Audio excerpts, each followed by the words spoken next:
first introduce the speakers that are to my left. Dr. Victor Israel from the Ministry of Innovation, Science and Technology. To his left, Mr. Roi Feder from APCO Worldwide. And online in India, Captain Sarabjeet Parmar. Good evening. Actually, I should say, right? It's now good evening. Good evening, Captain. We have been discussing earlier today and also after the minister's presentation, what is Israel's Indo-Pacific future if it has one? Should it have one? Should it aspire for one? And if so, what should she do about, what should Israel do about this? Without, of course, ignoring certain possible risks that comes with expanding to the Indo-Pacific. Why Indo-Pacific? Why now? So my minister said that the center of the gravity of the world is shifting towards the east for, I think, almost two decades from now, the past 2 decades. That's enough for look to east for Israel, but there are another security issues. After the 7th October, if the economic, technology, the center of gravity, it's not enough for us to look at the east. After the 7th October attack, we have security problems from the Red Sea, the Houthis from Yemen, and the Arabian Sea from the Iran side. So now we have also another layer of interest to considering the economic, technology, transportation, cyber, space, and other things that we should look at the east. Now we have also a security issue to look at the east. Another issue is that the initiative of IMEC, we need to think about IMEC. It's not just a connectivity to the region as a vision. It's also has a part of security issues. So when security issues add on top of the issues of economy, it starts to be a strategic for us. So that's for now. All right. So, Roy, if I may disclose the fact that 2 weeks ago you spent some time in Budapest on a conference on IMEC. Do you think Israel has something to do there at IMEC? Is it worth our while, or is it just a pipe dream? And I should add, because IMEC has been thrown out here already several times in the past 20 or 30 minutes, IMEC is the India, Middle East, Europe Economic Corridor, which at its hub connects India, Middle East, and Europe, but through Haifa, through Israel specifically. So are we welcome? Is Israel welcome there? Do we have a future? Is it? Well, I'll say thank you for having me here. Great to be with everyone, and thank you for inviting me to another event. I was in Budapest 2 weeks ago, and we did talk about some of these issues. Does Israel have anything to offer? I think, if you think about Israel as a product and what does a product needs to have, currently maybe the product has some reputational challenges. Let's put that on the side for a sec. But as you know, what it does offer, geography, I think, as the minister said, we are well positioned geographically to be the entry point in the Mediterranean with advanced ports, with growing capacity going into the Mediterranean. So that's certainly a major advantage. Israel was a hub of the British Mandate for a reason. We didn't invent this, and we should just take advantage of it. The second, and this is not talked about a lot, but we really need to make sure this is a consistent. I'm repeating something that I said 2 weeks ago, but I don't think many of you were there, so I'll say it here again. If you look at the board to your right, and you're seeing the stock exchange, it's green and red, you should try to follow some of the financial institutions in Israel who have really done pretty well today. I think there's an average of 5% growth of Israelis' financial institutions this morning. I don't know where they stand at this point of the day. We'll see if, in a couple of minutes where this stands. Israel has $1.7 trillion sitting in its private financial institutions. So Israel is financially in a very strong position. Unlike other countries in the region, this is not government mandated or owned, but still there's a lot of capacity to use in terms of investing towards some of these major projects. We certainly have the technology. I mean, we can talk about this. Everybody knows Israel is a strong technological powerhouse. There's a lot of concern regarding security. So Yuda was just talking about Israel's security capabilities and how that's relevant for the region.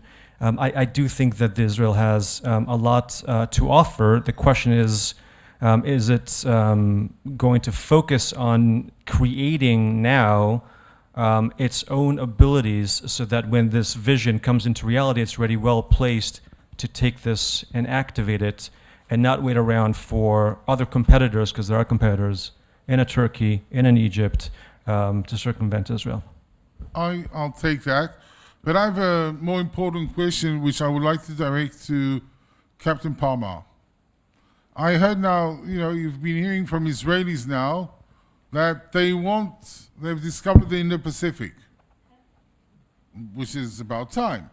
But the question is, let's put it be very straightforward, we're Israelis.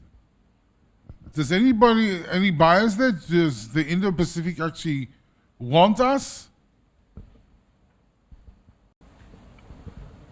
Okay, thank you, Tommy, and shalom and good evening from New Delhi. Can you hear me? Yes, very well. Thank you. All right, so the question is, anybody is welcome in the Indo-Pacific, provided they have a very clear vision of what they bring to the table as far as the Indo-Pacific is concerned. And specifically with Israel, given the manner in which certain nations in the Indo-Pacific look at Israel, and there are, of course, external influences that develop those ideas, Israel's entry into the Indo-Pacific has to be a very considered decision at the political level. That's one. The Indo-Pacific is a huge area, so therefore, the error of having strategic and an economic stretch in a hurry if you enter the region is very, very high. So the question is, when you elaborate your vision or your guidelines or your strategy, there is a certain clarity that is needed. It's already been covered that Israel has got defense relations with many nations, and of course the relationship with India is unique and goes back many years. But how many nations would be willing to jump on the bandwagon of only defense relations, because it remains a bilateral issue? Engaging the Indo-Pacific means entering a multinational environment. And so therefore, to avoid that specific stretch, Israel would have to consider which area of the Indo-Pacific it would like to enter first. And I divide the Indo-Pacific areas. That's the Indian Ocean region, Southeast Asia, East Asia, and the rest of the Pacific or the Western Pacific area. My understanding is that Israel would be more comfortable in engaging the Indian Ocean region and the East Asia region, given its relationships, especially with India, South Korea, and Japan. And therefore, it needs to be very clear what it brings to the table in terms of soft power. What is it that nations will benefit from their economic, The whole other idea is the issue of trust. So the trust angle has to be developed, and that's very slowly. So Israel needs to engage the multinational organizations in the Indo-Pacific. IORA and BIMSTEC are two examples I can give you from the Indian Ocean region, ASEAN from Southeast Asia, and so on and so forth. And then, of course, till the time that acceptance is not there, could look at working at the minilateral level. We already have I2U2, and therefore that's a start point.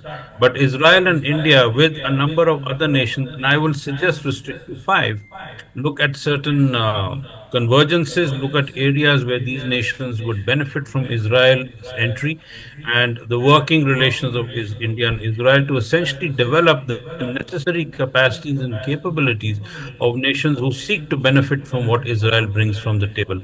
And I'll pause here, and within questions, I'll take it on later. That was very good. But Victor, if I may, I think that Captain Parmar outlined a long list of things that we have to do.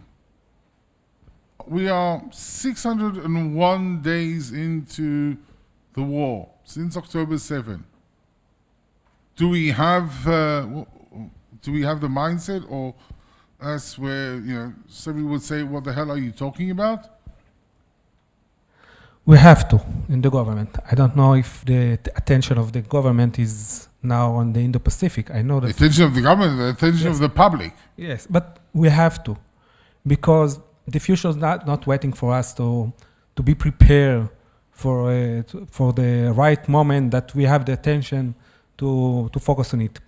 So Israel has to be a more influential in the Indo-Pacific, because her future is depending on that. Because when I look in the long term to the next decades, the center of the gravity of the world, and of course, it's also for if we want to be more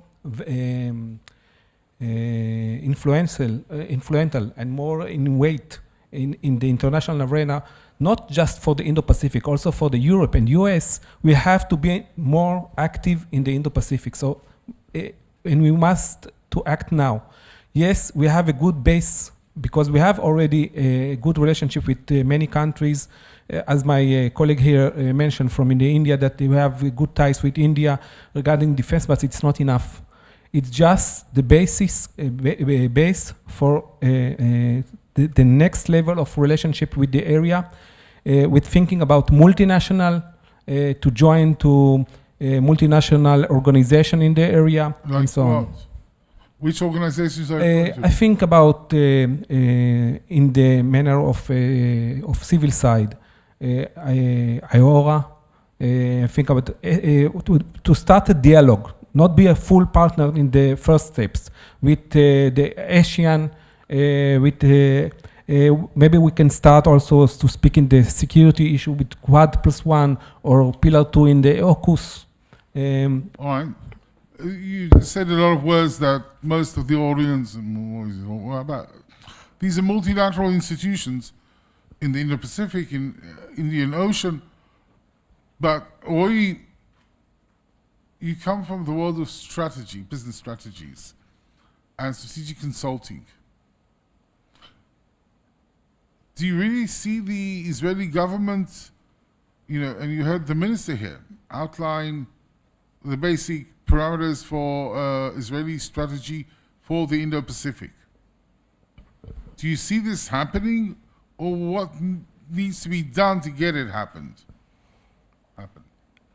I guess this is Chatham House rules, right? This is just a conversation between us, right? Yes, it's only recorded, live, broadcasted on Zoom, but yes.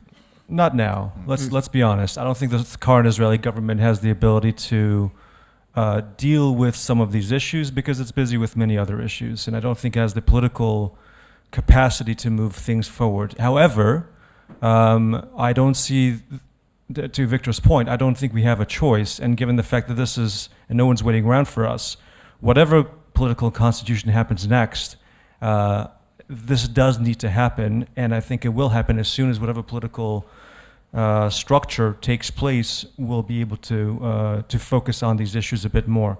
I have had a few interesting conversations with folks. Clearly, this is part of the. It's on the drawing table, which is encouraging. There is focus on this. The question is, politically, can it be moved forward at this point? Probably not. And take it up a level. But there's another side to this story. We're talking about Israel's Indo-Pacific future, but at the end of the day, we are, and when it comes also, both of you mentioned IMEC, so the minister and Captain Parmar. But the issue is, at the end of the day, it's not about only Israel engaging the Indo-Pacific, it's also about the Indo-Pacific engaging Israel, engaging the Middle East. Is there, Captain Parmar, a growing interest in what in India and in the Indo-Pacific they refer to as West Asia? Is more appetite for getting involved in West Asia, aka Middle East? Well, I'm not sure how much of the Indo-Pacific nations would have an interest in West Asia, and that's a term I'll use for this discussion here. The further you move away from a particular region, the less is the interest in that particular region. So therefore, the interest in West Asia will remain centered mainly by the nations who are in the Northwest Indian Ocean region, specifically the Arabian Sea, and of course the entry into the Persian Gulf. So therefore, the audience is limited. If there is a manner in which an engagement can be done with these nations, of course, I mean, Iran was already mentioned, and of course, I take to heart what the minister said about calling this the heart of the world. But insofar as relations with West Asia are concerned, the heart will remain in the North Arabian Sea. So therefore, there is a doorway of opportunity where the number of nations to interact with are less. It's been done before. Perhaps we need to look at a different avenue. And getting back to the point about Israel entering the Indo-Pacific, let me give you a narrative which is there in India, that our outreach to the Indo-Pacific perhaps put our neighborhood first policy in a little bit of a paralysis, and we have issues with our neighborhood first policy. And so therefore, that's a pitfall that perhaps Israel would like to avoid when it considers stepping into the Indo-Pacific. All right. So, in other words, if I'm listening to what you're saying, there are also risks involved in engaging the Indo-Pacific. Victor, are we considering those risks? I think there are, of course, risks regarding, because the Indo-Pacific became the arena for the great power, the central arena for the great power competition. Israel, of course, is well connected. China is important for us as a partner, but USA is our ally. And the more there will be a competition and tension between those in the GPC, its influence. Great power competition, let's call it. It's the great power competition. Great power competition, GPC, yes, great power competition. The more the tension between the superpowers in the region, the more its influence on Israel, because Israel it's need to choose one side from another, and we don't want to do that specifically in the region of the Indo-Pacific, because as my former lecturer said, that we don't want to be involved in the conflicts in that area. So that's one risk we have when we get more engaged with this area. I think about another risk is when I look in the long term about the international order. One of the scenarios is that will be two blocks, one blocks, and decoupling is the new trends that company has in the last few years, and if we will be in the one side, and other countries from the region will be in the other side of the block. So it will rise the tension between both of us. So if we will be more involved in the Indo-Pacific, it will influence us what the relationship we need to. If I understand correctly, since I can understand why you are more reluctant to be open, speak openly on this. So let me try to translate. You need not to approve or disapprove what I'm going to say. Your concern essentially is that if indeed we will see growing tension between the United States and China, and we see the emergence of two blocs, and our neighbors in the Middle East surrounding us, namely, you're referring to the Gulf countries, or some of them, will actually, so to speak, choose to be on the on one block, and we remain on another block, that will cause even more strategic issues for Israel. Is that more or less, I didn't even say which side Israel will be, though I hope it's clear to anybody. Is that the scenario that you are? Yes, correct. Exactly. So, Roi, from your engagements, is there a chance that Israel and its Arab neighbors will find themselves on opposing ends of such a bloc? And by the way, is that scenario so what are the prospects of this scenario? There'll be two blocks really decoupling. Let me separate Israel from that for a second. I'll talk about some of the other markets. If any of you have traveled in the region, let's say to Dubai, Abu Dhabi, Saudi, you will find that these are one of the places where Russians and Ukrainians do travel to on a regular basis. You will find that there are businesses between these countries and Iran.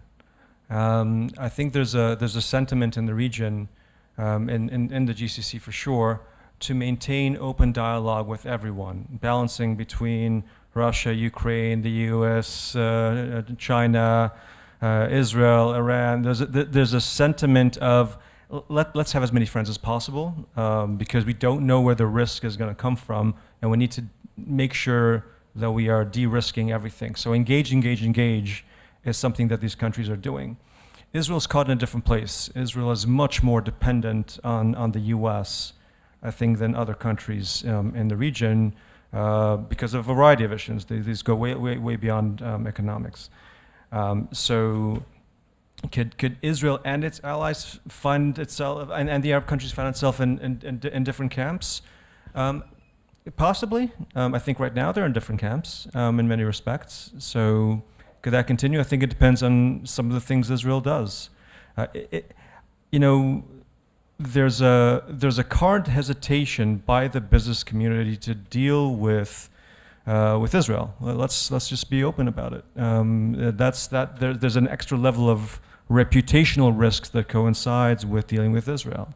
And if you want to make sure that there's a much more open way of engaging in the region, that has to be dealt with.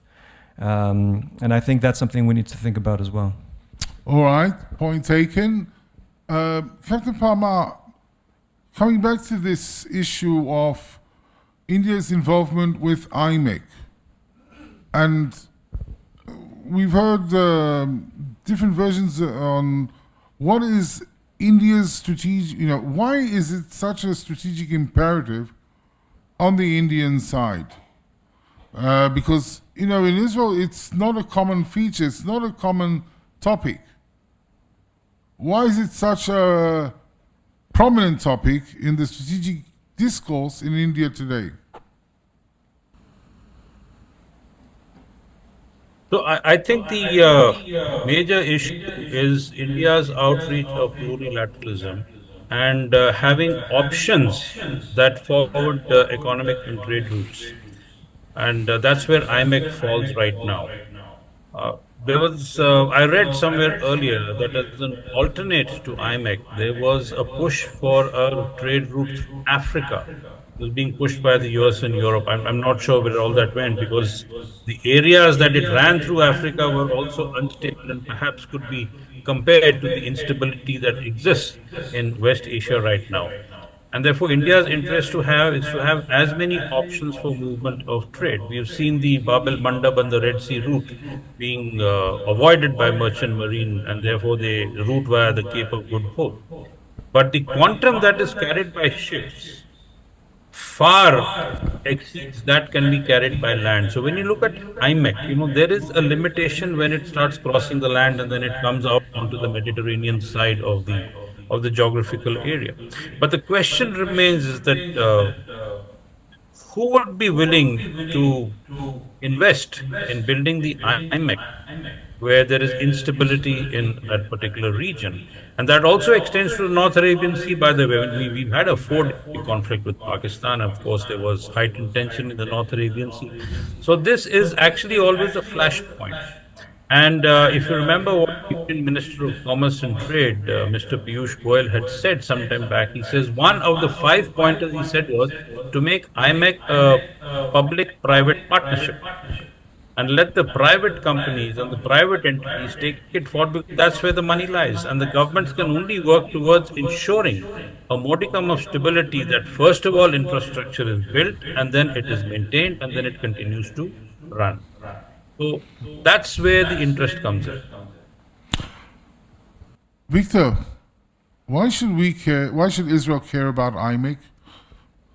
So let me start that from the Israeli perspective about the strategy for the Indo-Pacific, IMEC is important, but it's not condition for strategy. It's very, very important. It's a physical connectivity, and it's locate Israel in the future as a major actor in the area of Indo-Pacific for the Europe and for the Indo-Pacific, because the land bridge we will be, according to the vision. But as I mentioned, IMEC it's take at least 20 years or 25 years to accomplish this project if it will start tomorrow. But the vision is necessary, and we have the strategic, we have to start to act strategically by leveraging our national strengths of in Israel, the tech issues, space, cyber, intelligence, security issue, and that's not depend on land and transportation connectivity, and on top of that, we have alongside that the vision for connectivity, physical for connectivity by IMEC. So we're coming to the end. I'm already in the stage of asking final questions, but will something like this combination, help with what you said about the reputational risks associated with doing business with Israel? You're talking about the IMEC plus what Victor said. Look, Victor's right in terms of setting up the connectivity. When it comes to reputation, there's a lot more than just having a physical connection. I think that there is a narrative that we need to have. There's a narrative that is important with regards to what our vision is, where we want to go, how we want to connect, what do we offer the region, what do we offer our friends, what do we deflect, how do we secure, how do we finance. There's a lot of things we need to talk about as relates to this vision to make it a reality. Then follows trust building, which was talked about here. Then follows the confidence building measures with allies, with the business community, with the financial community. So does it help? Yes. There's work to be done. I think that the best thing to do, and again, I'm encouraged by what I'm hearing, is to start here and make sure that at least we are ready for when this happens. At least we have the regulatory issues sorted. We've got the technicalities in terms of how we're establishing the standards sorted. We have the financial frameworks. We've already looked at the feasibility studies of where the project is going to be, and we're ready to be investable. If we show some of that seriousness and forward-looking approach, and start to actually do things, and look, there are routes between the region and Israel. It's not as big as it will be, but this exists. If we start to be one step ahead, I think reputationally we're in a better place. Captain Parmar, would you agree to what Roi said?